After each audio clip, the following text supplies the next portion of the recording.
article নমস্কাৰ আজি আমি আলোচনা কৰিম আৰ্টিকলৰ বিষয়ে আৰ্টিকল কি হয় ইয়াক আমি কেইটা ভাগত ভাগ কৰিব পাৰো কি হয় ভাগ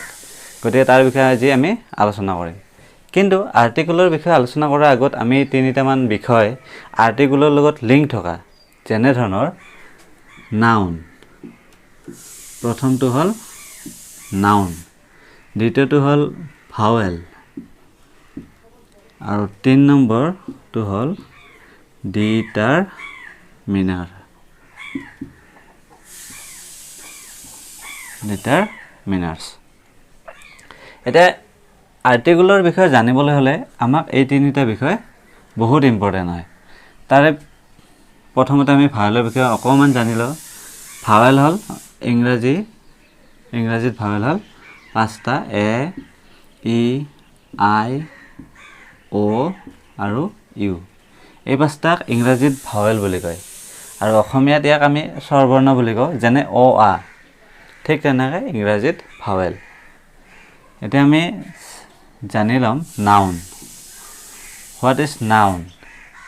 and what are the types of noun এতিয়া নাউনৰ বিষয়ে জানিবলৈ হলে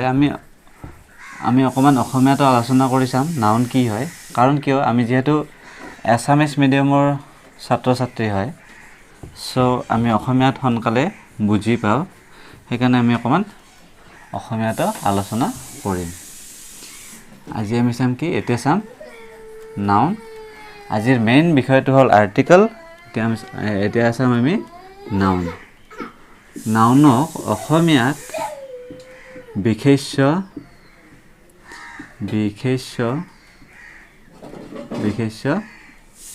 পদ বুলি কোৱা হয় এতিয়া এই বিশেষ্য পদটো কি নাউন বিশেষ্য পদটো কি আমি অসমীয়াত জানিলো তাৰ পিছত আমি ইংৰাজীত বিশেষ্য পদ হল এনেকুৱা কিছুমান শব্দ যিবিলাকে নাম বুজায় নাম এতিয়া চাবা আমি প্ৰত্যেকটা বস্তুৰে কিবা নহয় কিবা এটা নাম দিও যেনে মোবাইল যেনে ফেন যেনে টেবল যেনে কলম ধৰা ইংৰাজীত পেন এনেকৈ প্ৰত্যেকটো বস্তুৰে মানুহৰ নাম থাকে ধৰা মানুহ বুলি ক'লেও সেই এটা নাম হয় তাৰ পিছত তোমাৰ গৰু বুলি ক'লেও আমি এটা নাম বুজায় গতিকে প্ৰত্যেকটো বস্তুৰে কিবা নহয় কিবা এটা নাম থাকে আৰু এই নাম বুজা যিবিলাক শব্দ এই শব্দবোৰক কি বুলি কোৱা হয় বিশেষ্য পদ বুলি কোৱা হয় ঠিক তেনেকৈ ইংৰাজীটো কি হয় যিবিলাক শব্দই নাম বুজায় সেইবিলাক আমি নাউন বুলি কওঁ সো আমি পিছত নাউনৰ বিষয়ে বহলাই আলোচনা কৰিম কাৰণ নাউনটো ইমান ডাঙৰ এটা টপিক হয় ইয়াৰ বিষয়ে আলোচনা কৰিবলৈ আমি প্ৰায় 1 ঘণ্টা নহয় 2-3 দিন যদিও আমি ক্লাছ কৰো একেলগে তথাপি হয়তো শেষ হ'ব নহয় নাউন ইমান ডাঙৰ এটা টপিক এতিয়া আমি চাম নাউন কি হয় আমি গম পালো যিবিলাক শব্দই নাম বুজায় ওকে এটা নাউনক আমি দুটা ভাগত ভাগ কৰিব পাৰো এটা হল কমন নাউন কমন আৰু এটা হল প্ৰপাৰ নাউন এতিয়া আমি যিবিলাক মই আগতে ক'লো যে যিবিলাক শব্দই কি বুজায় নাম বুজায় এটা নাম বুজা শব্দবিলাক আমি কি বুলি কওঁ নাউন বুলি কওঁ আৰু কিন্তু এই নাউনৰ আৰু ভাগ থাকে কেনেহেন কমন বুলি ক'লে ধৰা আমি অসমীয়াত যদি কওঁ গৰু বুলি ক'লে আমি কোনটো গৰুক বুজাও নিৰ্দিষ্টকৈ বুজোৱা হয় নেকি ইয়াত গৰু শব্দটোৱে পৃথিৱীত থকা গোটাই গৰু জাতিটোক বুজাইছে জাৰ্চি কৰচ বা কিবা কলা বগা কোনো তেনেকুৱাকৈ নিৰ্দিষ্টকৈ বুজা নাই যেতিয়া আমি কোনো এটা এনেকুৱা নাম ইউজ কৰিম কোনো এটা এনেকুৱা নাম ব্যৱহাৰ কৰিম যিটো নামে কি কৰে কোনো এটা জাতিক বুজায় সম্পূৰ্ণ জাতিক যেনে গৰু তাৰ পিছত ধৰা মানুহ এটা শব্দ এটা মানুহ শব্দটো এটা নাউন হয় কিন্তু মানুহ বুলি ক'লে নিৰ্দিষ্টকৈ কোনোবা এজন মানুহক বুজাইছে নেকি বুজা নাই এই গোটেই সমগ্ৰ জাতিটোক বুজাইছে এইটোক আমি নাউন বুলি কওঁ কমন নাউন এইটো হল কমন নাউন আৰু প্ৰপাৰ নাউন বুলি ক'লে এটা চাবা মানুহ এটা কমন নাউন কিন্তু এইটো প্ৰপাৰ কেতিয়া হ'ব যেতিয়া আমি নিৰ্দিষ্ট এজন মানুহৰ নাম ইউজ কৰিম যেনে আমি আমাৰ প্ৰত্যেকৰে নাম থাকে কোনোবাৰ কি নাম থাকে ঠিক নাই ধৰা ধীৰেন গোলাপ গোপাল বহুত ধৰণৰ নাম থাকে আমি যদি কওঁ ধৰা আমি ধীৰেন বুলি ক'লোঁ Dhiren is a good boy Dhiren is a good boy ইয়াতে চাবা ইয়াতে দুটা নাউন আছে এটা হ'ল তোমাৰ ধীৰেন আৰু এটা হ'ল বয় এই বয়টো হ'ল কমন নাউন এইটো কমন মানে বয় মানে ল'ৰা কিন্তু ল'ৰা বুলি কোৱাৰ লগে লগে কি হয়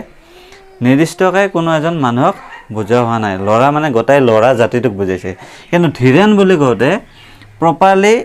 এজন মানুহক নিৰ্দিষ্টকৈ বুজোৱা হৈছে যেনে ধীৰেন চ' প্ৰপাৰ নাউন আৰু কমন নাউনৰ মাজত ডিফাৰেঞ্চটো তোমালোকে নিশ্চয় বুজি পালা কমন নাউনে গোটেই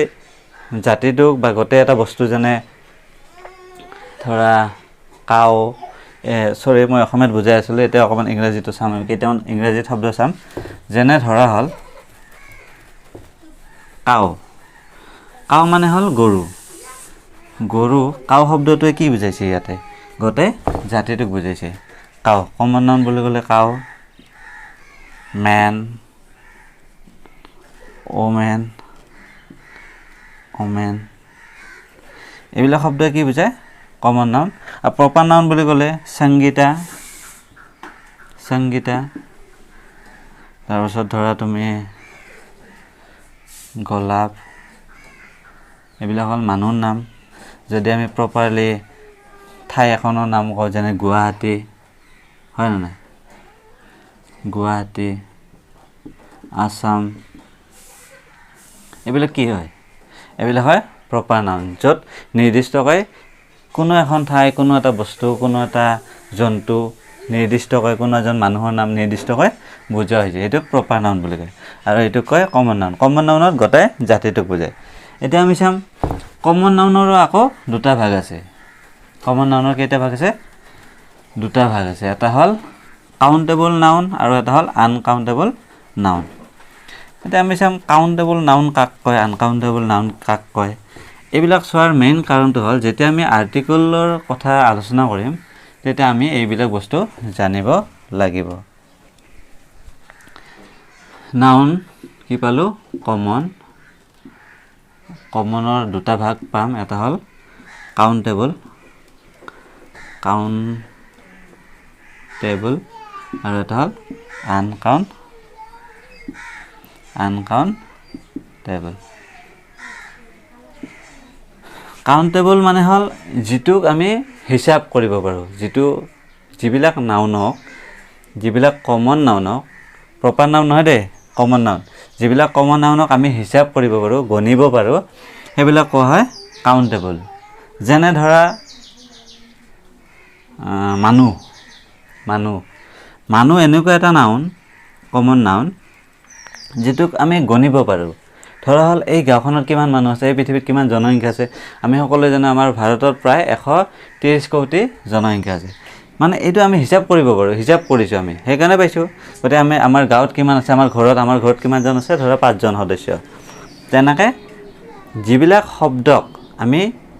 গণিব পাৰোঁ যিবিলাক নাউনক আমি গণনা কৰিব পাৰোঁ সেইবিলাকক কাউণ্টেবল নাউন বুলি কয় আৰু যিবিলাক আমি গণনা কৰিব নোৱাৰোঁ আৰু সেইবিলাক হ'ল আনকাউণ্টেবল নাউনৰ ভিতৰত ধৰা চেনিটোক আমি কি বুলি কওঁ ইংৰাজীত